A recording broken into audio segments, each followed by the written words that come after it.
Last night, Texas Rangers catcher AJ Pierzynski hit a go-ahead home run in the top of the ninth inning, giving Texas a 7-6 win. Pierzynski has a lifetime .284 batting average and has gotten better with age. Last season, the 16-year veteran hit 27 home runs, the second most of any catcher in the game. And even though he's 36, there are only two catchers that have more at-bats the past 3 seasons, Matt Wieters and Yadier Molina. So why is AJ only owned on 76% of rosters and starting in only 60% of leagues? I don't get it. There's a huge chunk of the fantasy baseball population missing the boat here. Pierzynski is batting .310 with 4 home runs and 10 RBI, on pace for another fantastic year. No matter how you calculate it, he's a top 10 catcher. And depending on what categories are important to you, perhaps a top 5. If you're in one of those leagues where Pierzynski is not even on someone's roster and you can't win that league, even if this is the first time you've ever played, you should be ashamed of yourself.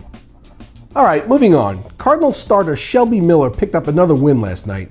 Shelby is 3-1 with an ERA of 2.16 and a whip of just .88. He has 26 strikeouts in 25 innings, but he's only starting in 75% of leagues. How does this stuff happen? Oh look, we have another. I mentioned this guy yesterday. Seattle third baseman Kyle Seager, who had 20 home runs, 86 RBI, and 13 stolen bases as a 24-year-old rookie last season, went 2 for 5 with a 2-run home run and 2 runs scored last night. He's starting in less than 70% of leagues. I'm going to keep mentioning this stuff until you guys catch on. Man, am I cranky. Okay, let's change things up a bit. Here's something interesting. Since returning to the leadoff spot, Jimmy Rollins has been rejuvenated. The 34-year-old has gone 9 for 24 the last 6 games. Take note of that for those of you who are in the camp that Rollins was done. And good news for Doug Fister owners, not so good news for Albert Pujols owners. The official scoring from Sunday's Tigers-Angels game has been changed, and Fister was not charged with 2 earned runs in the no decision. Fister allowed 3 runs to score, but all 3 have now become unearned after Albert Pujols' third-inning double was changed to an error on Miguel Cabrera. The result? Fister's ERA now drops from 2.67 to 2 on the season. He's 3-0 and will start Friday against Atlanta. Make sure your stats provider got the note if you have Fister. And if you have Pujols and they didn't change it, shh. Jason Heyward underwent a successful appendectomy yesterday in Colorado. You won't see him on the field the rest of this week, and he'll likely miss the first part of next week as well. This stuff always seems to happen on Mondays in weekly moves leagues, doesn't it? Indians outfielder Michael Bourn is expected to have the stitches removed from his right index finger on Thursday, and he should be able to return from the DL when he's eligible around April 30th. Tommy Hanson was placed on the bereavement list and won't make his scheduled start for the Angels on Wednesday. Our condolences go out to the Hanson family. Make note of this for leagues with daily moves and in daily fantasy gaming. Kevin Youkilis was scratched from yesterday's lineup with tightness in his lower back. He's 4 for his last 28, so maybe a day off wasn't the worst thing that could happen.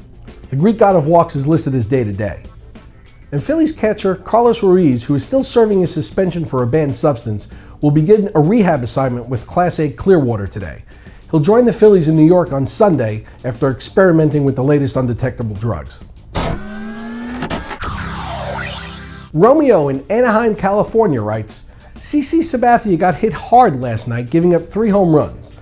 I know his velocity is down, but he had been finding ways to win. Should I trade him? Romeo, here's the thing with CC. He's learning how to pitch with the stuff he has now rather than being able to just dominate like he had been. He's not going to be awful, but he'll have his ups and downs. I think his worst category will be his whip. With less velocity, he's going to give up more hits than he used to, but he's going to be walking more people as he tries to hit spots rather than just blow people away. If you can find a good match with somebody who will be more stable for you, I'd go ahead and trade him.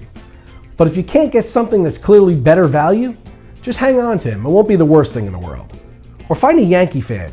Maybe you'll be able to get your best value that way.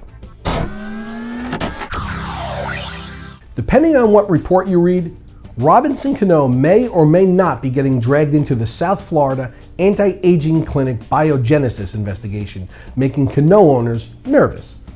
Yes, it's true. His best friends on the Yankees were A-Rod, Melky Cabrera, and Francisco Cervelli, all players who have been linked to the investigation.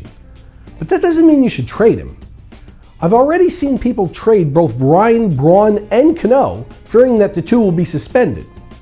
Look, there's a CBA in place. Even if they were found guilty of something, the most they could receive as a first-time offender is 50 games. And that includes Bourn, who would still be considered a first-time offender, even though we all know it's a second time. But the fact is that no matter what they find, Major League Baseball has to have evidence of them testing positive in one of their tests in order to do anything. And they don't have that. So nothing's going to happen to either of them. Keep both Cano and Bourn and enjoy their stats. Remember, this is America. It's not cheating unless you get caught. For RotoExperts, I'm Mike Cardano.